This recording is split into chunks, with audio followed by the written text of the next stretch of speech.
Hello, everyone. Chris Martinson here of Peak Prosperity with your weekly update. It is Friday. What's that? February 16th, 2018. Wow.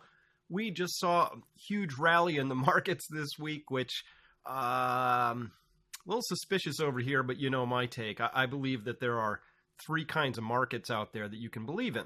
Your choice. White markets. Free, fair, regulators do a good job.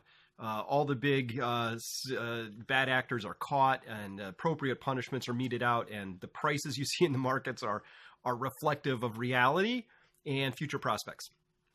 Gray markets, you're like, well, not all that bad, but not all that good. Market asymmetry, some players have more information than others, and sometimes a little Plunge protection team has to step in and rescue things, but on balance, okay. And there's a little revolving door with regulators and the people they're supposed to be regulating, and so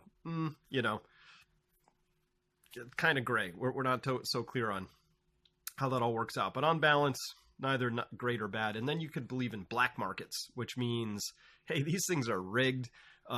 Certain players have vastly asymmetrical information flows that are so atrocious that certain things like JP Morgan's trading desk can turn in 4 years with only 2 days of losses and 4 years of trading with several years in there with zero losses, which means no risk, which means it's not trading, right? Or quant shops or high frequency trading shops turning in, again, year after year after year of winning every single day. These are the sorts of things that I've just outlined in a two-part report that's up on the website at Peak Prosperity, which basically talks about the fact that we kind of have all the data suggests we have black markets, meaning the markets are rigged and controlled. Now, some of the players are doing it just to make money. That's where bankers come in, all that. But the Federal Reserve and other central banks, they are there to protect these players. That's what they care about. If you notice, the big banks have returned record profits, then recorder profits, and then recorder profits. I mean, it's just this never-ending train. Oh my gosh, how are they making so much money? It's because you, the Federal Reserve, and other central banks have been shoveling money to the banks, while you've been propping up the markets to make sure that they don't fall. Now, this volatility sort of, Volageddon that we just had, this volatility spike that we had in the early part of February, about halfway erased here in this last week with just day after day after day of up, up, up. My analysis of that is what's happening in those moments is somebody is stepping in and suppressing volatility. If you don't understand that, I go through a full explanation of what that is, but it doesn't really matter. What matters is this, that markets are now being used as signaling devices more than what they should have been, and maybe haven't been in a long time, but I believe in my own lifetime I've seen them go from white to gray to black. It's a slippery slope, and that's what happens, And it totally, if you understand human nature and what happens when people have incentives and lack of accountability, none of this is surprising. It really isn't.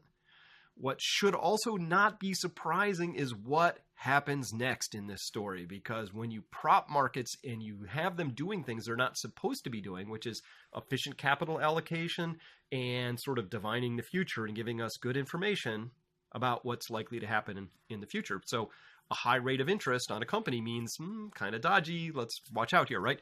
So we're not getting good information. We have these markets which are being used as signaling devices. What's that mean?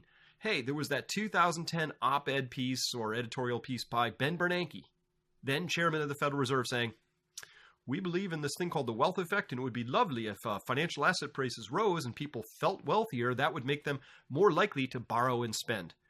The Federal Reserve is not the defender of the United States. They are not the defender of the American way, nor is any central bank in any country you live in. They are the defender of this, increasing credit growth.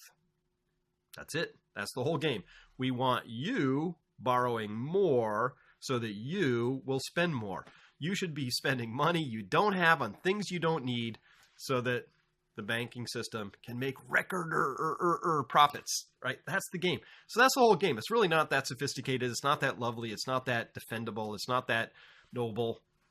It's the game. Of course, in our view at Peak Prosperity, it's also a ridiculous game because we live on a finite planet. So this whole notion that we can just exponentially increase credit and debts forever without consequence is stupid. It's just dumb. And yet that's the system that you and I are locked into, which is why, again, peak prosperity exists, because I want you to understand that you can't control the narrative of the larger story, but you can control your actions within that story. You can decide what you're going to do in your own life to build resilience, happiness, how to thrive. I can't do anything about money printing, but I sure can be very careful about whether I'm holding dollars or not. And by the way, dollars, the US dollar is falling in value, and it's a really big warning sign. And we're seeing interest rates rise, which is a really big warning sign. Stocks are not signaling that warning yet, and maybe they never will. I don't know. But here's what's happening with stocks. Their price is being manipulated and controlled, and it's being done in a tail wag the dog fashion by people, individuals, entities, somebody who is figured out that you can use highly leveraged products, such as buying VIX futures and puts and calls and all kinds of things, in order to use volatility suppression to drive the cash market higher.